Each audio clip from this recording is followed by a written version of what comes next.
while I want to prevent suicide, I've realized that I have to ensure that I don't die of it first.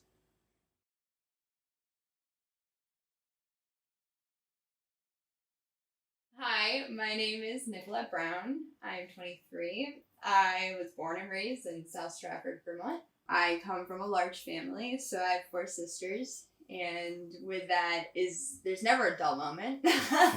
And I come from a small town where everybody knows everyone, which is nice in ways that it's always, a friendly face to see, whether you're in the store or passing by someone. The first time I inflicted self-harm was back in like middle school. I think it was like the transition from grade school, like middle school, 6th grade.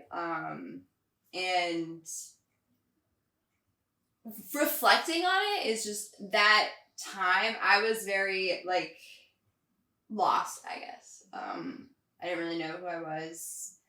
And I was sad. And it stopped there because like there was a lot of shame behind it with, my parents obviously don't want me putting, myself through in harm's way.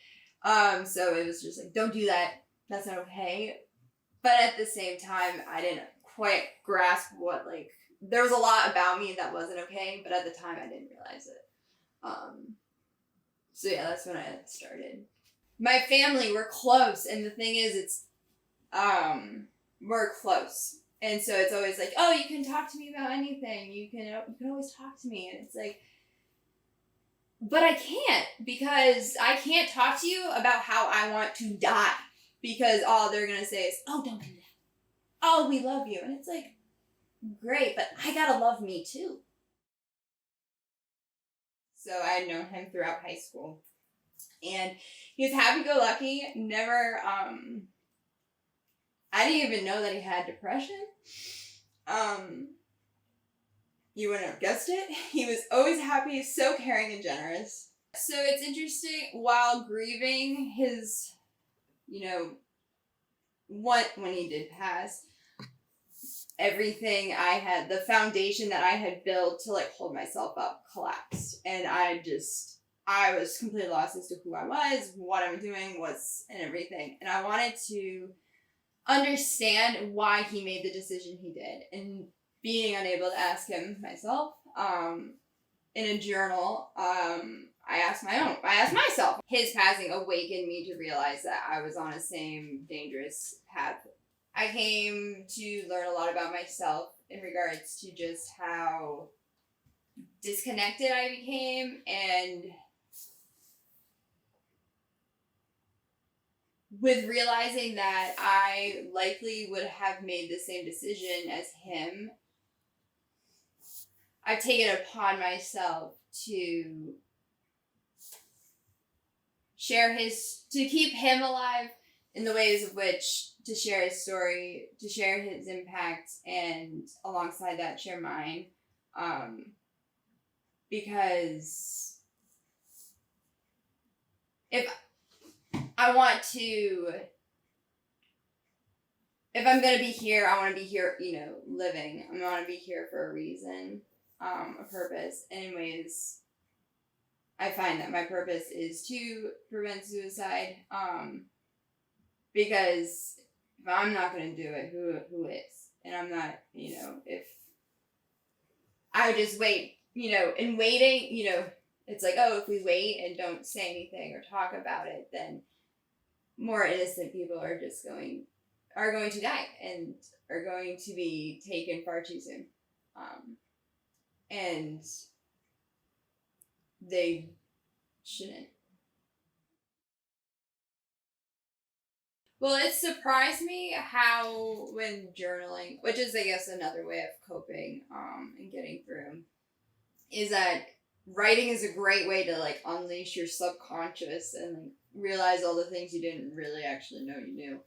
With writing and whatnot, I was kind of, awakened myself to, like, realize consciously that I was, like, like, what is happiness? And I'm just like, I don't even know. Which then reading that, like, reading my own writing of, like, you don't know happiness. And then, like, I learn, I think about it, I'm like, I don't really don't. And it kind of just, you know, awakened me to like see that I was like, you know, I had been going down, or like, I don't know, it awakened me to see that I deserve happiness too. That like, here I am, you know, maintaining the happiness of everybody else. And while I could maybe help, I can't decide their happiness at the end. Like, in the end, it's up to them. And in the same way, I can decide my own happiness. And that's worth doing, I think. Yeah, it is. I've recognized that I'm worthy of life and I'm worthy of living.